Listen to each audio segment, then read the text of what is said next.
আজকে তোমাদের সাথে দারুণ মজার একটা রেসিপি শেয়ার করব। বিশ্বাস করো, এই রেসিপিটা থাকলে ডিনারে রুটি বা পরোটা যাই হোক দারুণ জমে যায়। বাড়িতে যদি মাছ মাংস না থাকে, শুধু দুটো ডিম থাকলেই এই রেসিপিটা খুবই সহজে খুবই চটজলদি বানানো যাবে। রেসিপিটার নাম কি দেওয়া যায় ঠিক বুঝে উঠতে পারিনি, তোমরাই সাজেস্ট করো রেসিপিটার নাম কি দেওয়া যেতে পারে। যাই হোক, রেসিপিটা বানানোর জন্য প্রথমেই দুটো ছোট সাইজের টমেটো, দুটো মিডিয়াম সাইজের ক্যাপসিকাম আর 3টে মিডিয়াম সাইজের পেঁয়াজকে লম্বা লম্বা করে কুচিয়ে নিয়েছি।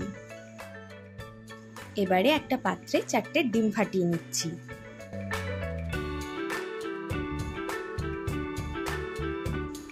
আর ডিমের মধ্যেই সামান্য গোলমরিচ গুঁড়ো আর সামান্য একটু নুন দিয়ে খুব ভালো মতন ফেটিয়ে নেব। আর কালার আনার জন্য সামান্য একটু হলুদ গুঁড়ো অ্যাড করে দিয়েছি।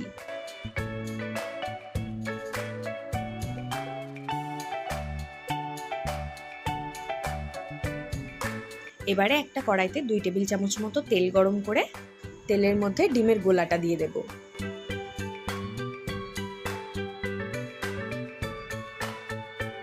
আর ঠিক যেমন আমরা অমলেট ভাজি সেরকম করে ভেজে নেব।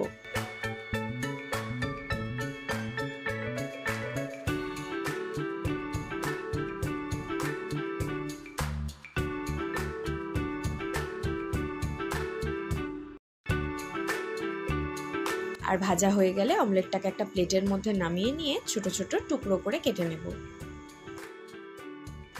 আর একদিকে একটা সসের মিশ্রণ বানিয়ে নেব। তার জন্য একটা বাটিতে 2 চামচ নিয়ে নিচ্ছি টমেটো কেচাপ, 1 চামচ রেড চিলি সস আর 1 চামচ সয়া সস। সামান্য একটু জল দিয়ে এটাকে খুব ভালো মতন গুলে রাখবো।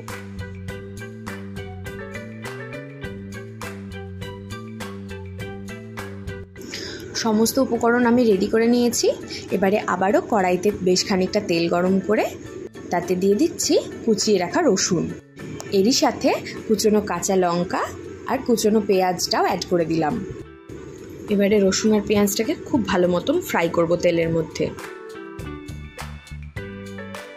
আর পেঁয়াজ ভাজার সময়তেই কিন্তু স্বাদ অনুযায়ী লবণ আর সামান্য একটু হলুদ গুঁড়ো অ্যাড করে দিচ্ছি।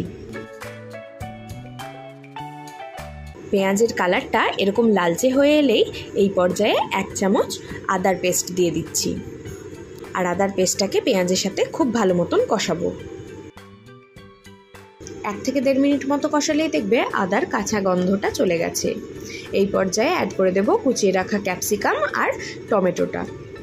ক্যাপসিকাম আর টমেটোটাও মশলার সাথে 1.5 থেকে 2 মিনিট খুব ভালো মতন কষিয়ে নিয়ে অ্যাড করে দিচ্ছি বেশ খানিকটা জল।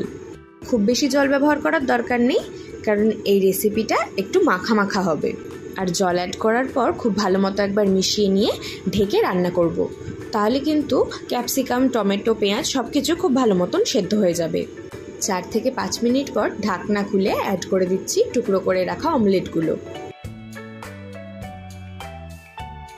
গ্রেভির সাথে অমলেটগুলো খুব ভালো মতন একবার মিশিয়ে নিয়ে সসের যে মিশ্রণটা বানিয়ে রেখেছিলাম সেটাই অ্যাড করে দিচ্ছি। সসের মিশ্রণটাকেও গ্রেভির সাথে খুব ভালো মতন একবার মিশিয়ে দিয়ে সামান্য একটু চিনি অ্যাড করে দিলাম সসের টক ভাবটা কাটানোর জন্য। সবশেষে আরও 2 মিনিট ফুটিয়ে নিলেই দারুণ সুস্বাদু ডিমের এই রেসিপি কিন্তু আমাদের রেডি।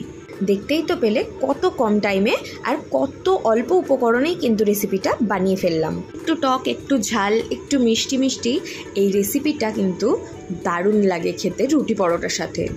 রেসিপিটা ভালো লাগলে কিন্তু অবশ্যই লাইক করো। তোমরা কে কোন জেলা থেকে দেখছো অবশ্যই কিন্তু আমাকে কমেন্টেও জানিও। আবার কথা হচ্ছে তাহলে নেক্সট দিন অন্য কোনো রেসিপি নিয়ে। আজ আসি, টাটা।